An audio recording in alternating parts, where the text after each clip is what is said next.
You had $1.7 billion worth of loans closed in 2020. You know, they had a lot of, I guess, experience from 10 years past when the housing market collapsed. So they came in and with the CARES Act, they came in with bond buying, and they came in with zero interest rate policy.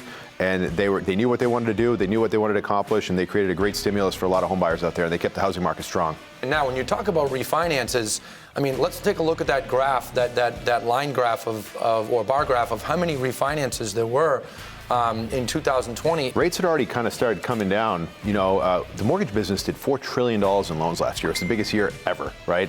And it was fueled by refis, but fueled by very purchase demand as well. But the refinance activity literally doubled year over year. Some clients were refinancing twice last year. They got one in at the beginning of the year, one at the end of the year. I mean, there was just so many great benefits of these low rates that people are still taking advantage of. I have a team, right, a production team. We hired, over 20 people just last year. We went from 20 people to almost 40 people. Our company, Guaranteed Rate, who I work for, hired over 4,000 people last year. In Massachusetts, over 50% of listings that are coming on have multiple offer situations. And it was the whole supply chain. Appraisers were slower. Titles were coming in slower. Insurance companies backed up. Everybody's staff's working from home.